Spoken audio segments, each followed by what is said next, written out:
શ્રી ગણેશાય નમઃ. મિત્રો, આપ જોઈ રહ્યા છો યુટ્યુબ આપણી ચેનલ આવો સત્સંગમાં આપ સૌનું સ્વાગત છે. મિત્રો, આજે આ વિડીયોમાં આપણે સાંભળશું શ્રી પવનપુત્ર હનુમાનજી મહારાજના 12 નામના મહિમા વિશે. હનુમાનજીના ચમત્કારિક અદ્ભુત 12 નામ છે, જેનું સ્મરણ કરવાથી બધા રોગ, કષ્ટ, પીડા, સંકટ મટી જાય છે અને જીવનમાં આવે છે મંગલતા. અજર અમર છે હનુમાનજી, ભક્તો ઉપર હંમેશા કૃપા વરસાવે છે. દયાળુ ભગવાન શ્રી હનુમાનજી સંકટ હરણ છે, સંકટ મોચન છે. મહાવીર હનુમાનજી કલયુગના દેવતા છે. આ કલયુગમાં જેટલી પણ સમસ્યા છે તેનું સમાધાન પ્રાપ્ત કરવા માટે હનુમાનજીનું શરણ એ યોગ્ય છે. પરમ ગુરુ છે શ્રી રામ ભક્ત હનુમાનજી, જેમને પ્રાર્થના કરવાથી, પૂજા કરવાથી શીઘ્ર જ લાભ પ્રાપ્ત થાય છે, કારણ કે જાગતા દેવ છે. હનુમાનજીનું સ્મરણ કરવા માત્રથી જ સંકટ મટી જાય છે. અને આ પણ કહેવાનું છે કે ભૂત પિશાચ નિકટ નહીં આવે, મહાવીર જબ નામ સુનાવે. મહાવીરનું નામ સ્મરણ કરવા માત્રથી જ ભૂત પિશાચ, નકારાત્મક પ્રભાવ આદિ જે શક્તિ છે, દુષ્ટ શક્તિ છે, તે દૂર ભાગે છે અથવા તો તેનો નાશ થઈ જાય છે. એવો મહિમા છે શ્રી હનુમાનજીના નામ સ્મરણ માત્રનો. મહાવીર હનુમાનજીના આ 12 નામ ક્યાં છે, તેનો મહિમા શું છે, તેનો લાભ શું છે, તે જાણીશું. જો આપને આ વિડીયો પસંદ આવે તો લાઈક કરજો, શેર કરજો. આપ આ ચેનલ પહેલી વખત જોઈ રહ્યા છો તો સબસ્ક્રાઈબ કરી લેજો, જેથી આવનાર નવા વિડીયોની માહિતી આપ સુધી તુરંત પહોંચી શકે. ધન્યવાદ. બોલો ભગવાન શ્રી રામજીના પ્યારા ભક્ત બજરંગબલી દેવની છે. મિત્રો, માન્યતા છે કે શ્રી હનુમાનજીના જે 12 નામ જપ છે તે સવારે વહેલા ઉઠીને જપવામાં આવે તો વ્યક્તિનું આયુષ્ય વધે છે. પ્રતિદિન નિયમિત જો હનુમાનજીના 12 નામ જપવામાં આવે તો યશ, કીર્તિ પ્રાપ્ત થાય છે, ઈષ્ટની પ્રાપ્તિ થાય છે. ઈષ્ટ એટલે મનગમતું, મનોકામના પૂર્ણ થાય છે. બપોરના સમયે જપવામાં આવે તો ધનવાન થવાય છે અને આવી વ્યક્તિને સંસારનું સુખ, પારિવારિક સુખ પણ પ્રાપ્ત થાય છે. હનુમાનજીના આ 12 નામ જો રાત્રિના સમયે લેવામાં આવે તો શત્રુ પર જીત પ્રાપ્ત થાય છે, પાપ પણ નષ્ટ થાય છે. આવો આપણે જાણી લઈએ હનુમાનજીના એ 12 શુભ અને પવિત્ર નામ ક્યાં છે. ઓમ હનુમતે નમઃ, ઓમ અંજની સુતાય નમઃ, ઓમ વાયુપુત્રાય નમઃ, ઓમ મહાબલાય નમઃ, ઓમ રામેષ્ટાય નમઃ, ઓમ ફાલ્ગુન સખાય નમઃ, ઓમ પિંગાક્ષાય નમઃ, ઓમ અમિત વિક્રમાય નમઃ, ઓમ ઉદધિક્રમાય નમઃ, ઓમ સીતા શોક વિનાશનાય નમઃ, ઓમ લક્ષ્મણ પ્રાણદાતાય નમઃ, ઓમ દશગ્રીવ દર્પહાય નમઃ. આ રીતે 12 નામ મંત્રના રૂપમાં પણ જપી શકાય છે. હવે આપણે આ 12 નામના મહિમા વિશે જાણી લઈએ કે આ 12 નામ જે આપણે જપ્યા તેનો અર્થ શું થાય છે. તેમાં પહેલું છે હનુમાનજી. હનુમાનજીનો અર્થ થાય છે અહંકારનું હનન કરવાવાળા, અહંકારનો નાશ કરનારા.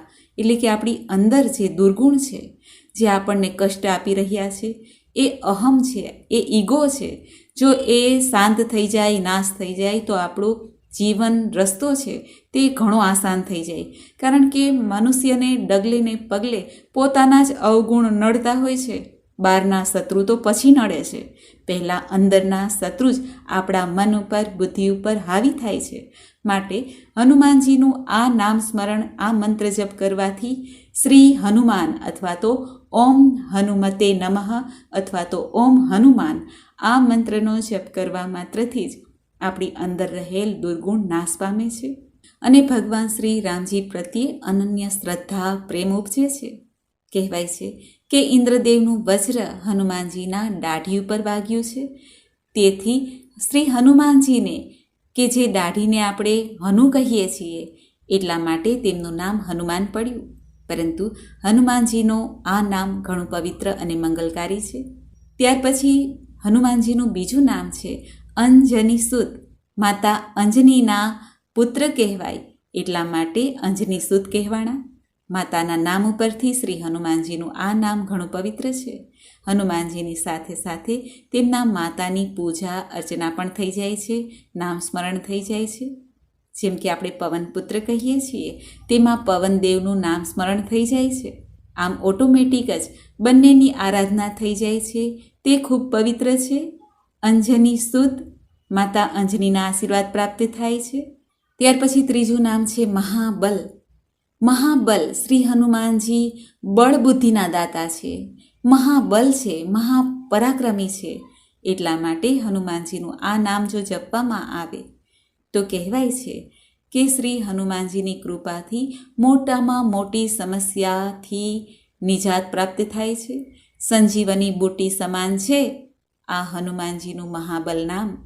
કહેવાય છે કે જ્યારે સીતાજીની શોધમાં જતા હતા હનુમાનજી, ત્યારે સમુદ્ર ઉપરથી મોટી છલાંગ મારી, માટે હનુમાનજીનું નામ પડ્યું મહાબલ. જો ઘણી વખત આપણા જીવનમાં સમસ્યા એવી હોય કે આપણે તેનું સમાધાન કરી શકતા ન હોય, ત્યારે હનુમાનજીનું આ નામ મંત્ર ઘણો કારગર નીકળે છે. આ નામ જપવાથી સમસ્યાનું સમાધાન પ્રાપ્ત થાય છે. ત્યાર પછી ચોથું નામ છે પવનપુત્ર. શ્રી હનુમાનજી પવનદેવના પુત્ર કહેવાય છે, વાયુનંદન કહેવાય છે. માટે હનુમાનજીનું આ નામ ઘણું પવિત્ર છે. વાયુ કે જે આપણા શ્વાસોશ્વાસની ક્રિયામાં સમાયેલો છે, આ શ્વાસ છે જે આપણો તે બંધ થઈ જાય તો મૃત શરીર થઈ જાય છે અને તેમાં જીવન રહેતું નથી. જીવન છે તે વાયુ છે, માટે જીવન આપવાવાળા તે વાયુપુત્ર ભગવાન શ્રી હનુમાનજી છે. જે કોઈ ભક્તોને નકારાત્મકતા ઘેરી વળતી હોય, જીવનમાં અસહાયતા જાણ થાય, ત્યારે હનુમાનજીનું આ પવનપુત્ર નામ મંત્ર અવશ્ય જપવો જોઈએ, રટવો જોઈએ. ત્યાર પછી હનુમાનજીનું પાંચમું નામ છે રામેષ્ટ. રામ ઈષ્ટ, રામ જેના ઈષ્ટ છે અથવા તો શ્રી હનુમાનજી જેમના ઈષ્ટ છે, આમ પરસ્પર શંકર સુવન હનુમાનજી અને શ્રી રામજીનો પ્રેમ અને ભક્તિનું દર્શન થાય છે આ મંત્ર નામ મંત્રમાં. રામેષ્ટ ભગવાન શ્રી રામના અનન્ય ભક્ત હોવાને કારણે ભગવાન શ્રી હનુમાનજીનું આ નામ પડ્યું છે રામેષ્ટ, એટલે કે રામજી જેમના ઈષ્ટદેવ છે. આ મંત્રનો જપ કરવાથી ભગવાન શ્રી હનુમાનજી ઘણા પ્રસન્ન થાય છે, કારણ કે તેમના ઈષ્ટદેવ ભગવાન શ્રી રામજીનું નામ સ્મરણ થઈ જાય છે. ત્યાર પછી હનુમાનજીનું છઠ્ઠું નામ છે ફાલ્ગુન સખા. હનુમાનજી ફાલ્ગુન સખા એટલા માટે કહેવાય છે. ફાલ્ગુન એટલે કે અર્જુનનું એક નામ છે ફાલ્ગુન, અને ફાગણ માસ કે જે આપણે 12 માસમાં એક માસ આવે છે ફાગણ માસ, તેમાં પણ હનુમાનજીની પૂજાનું ઘણો મહિમા છે. ફાગણ માસ કે જે ખૂબ જ સુંદર વાતાવરણથી સજ્જ ધજ હોય છે, જ્યારે કામદેવ પણ આખા માસમાં ખૂબ જ ફૂલ ખીલાવે છે, ત્યારે એ સમય દરમિયાન હનુમાનજીની આરાધના કરવી આવશ્યક છે.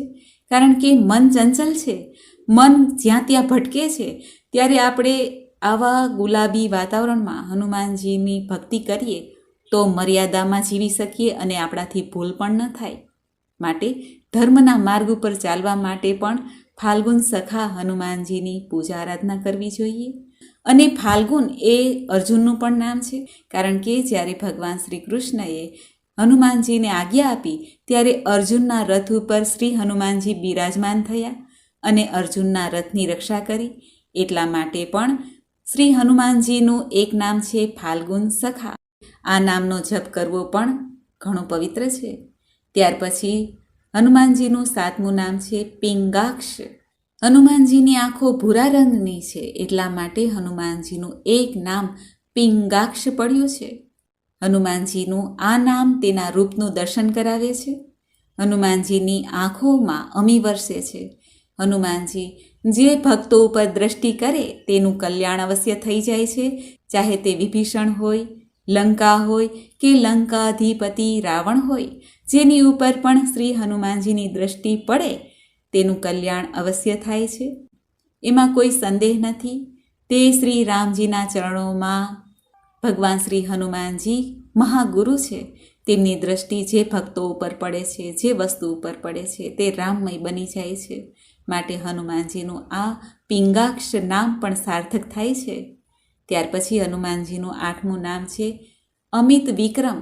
અમિત વિક્રમનો અર્થ થાય છે વીરતાની સાક્ષાત મૂર્તિ, જેમાં સાહસ ભરેલું છે તેવા ભક્ત હનુમાનજી ઘણા વીર અને બળશાળી છે.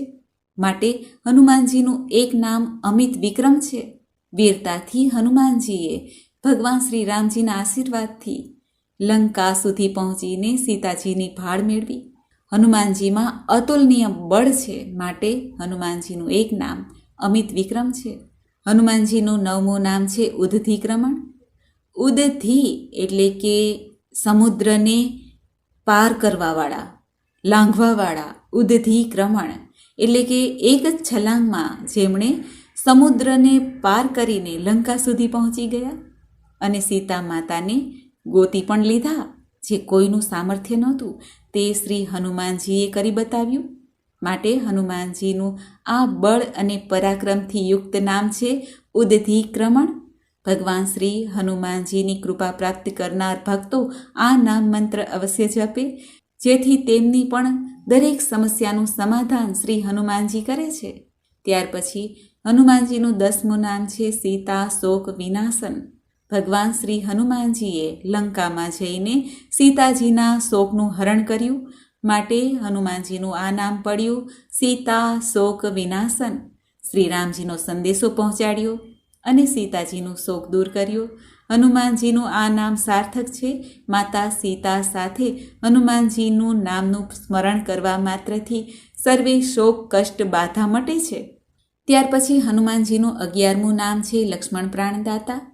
હનુમાનજી જ્યારે લક્ષ્મણજી મૂર્છિત થયા ત્યારે હનુમાનજીએ લક્ષ્મણજીના પ્રાણ પૂરવા માટે સંજીવની બુટી લાવ્યા અને તે દ્વારા શ્રી લક્ષ્મણજી જીવિત થયા. માટે હનુમાનજીનું આ નામ છે લક્ષ્મણ પ્રાણદાતા. સ્વયં લક્ષ્મણજી કે જે શેષનાગના અવતાર મનાય છે, તેમની પણ રક્ષા કરનારા શ્રી હનુમાનજી કહેવાણા. માટે હનુમાનજીનું આ નામ ઘણું સાર્થક અને બલશાલી છે. જે ભક્તોને બીમારી ઘેરી વળતી હોય, રોગ ઋણ કર્જથી મુક્તિ પ્રાપ્ત ન થતી હોય, તેઓ આ નામ જપ અવશ્ય જપે. શ્રી લક્ષ્મણ પ્રાણદાતાએ નમો નમઃ. ત્યાર પછી હનુમાનજીનું 12મું નામ છે દશગ્રીવ દર્પહા. ભગવાન હનુમાનજી દશગ્રીવ દર્પહા કહેવાય છે, કારણ કે દશગ્રીવ એ રાવણનું એક નામ છે. લંકાધિપતિ રાવણની સામે જઈ પહોંચ્યા સૌ પ્રથમ શ્રી હનુમાનજી અને રાવણને પણ અચંભામાં નાખી દીધા કે અહીં સુધી પણ કોઈ વાનર આવી શકે છે. ત્યારે રાવણને પણ હનુમાનજીની શક્તિનો બોધ થયો અને રાવણની સામે જઈ ચડ્યા. એટલા માટે હનુમાનજીનું આ નામ પડ્યું દશગ્રીવ દર્પહા. રાવણને હનુમાનજીએ દર્શન આપ્યા. હનુમાનજીનું આ નામ ત્યારે પણ સાર્થક થાય છે જ્યારે આપણે ઘણી વખત કોઈ એવી વસ્તુ જોઈને ડરી જઈએ છીએ, ચાહે સપનામાં ડર લાગે કે કોઈ પણ રીતે ડર લાગતો હોય, ત્યારે હનુમાનજીનું આ નામ અવશ્ય જપવું જોઈએ. એનાથી ડર દૂર થાય છે અને હનુમાનજી રક્ષા કરે છે. એવા ભગવાન રામ ભક્ત હનુમાનજી મહારાજને કોટી કોટી વંદન છે. મિત્રો, મને સાંભળવા માટે ધન્યવાદ. આપ સૌને મારા જય શ્રી કૃષ્ણ.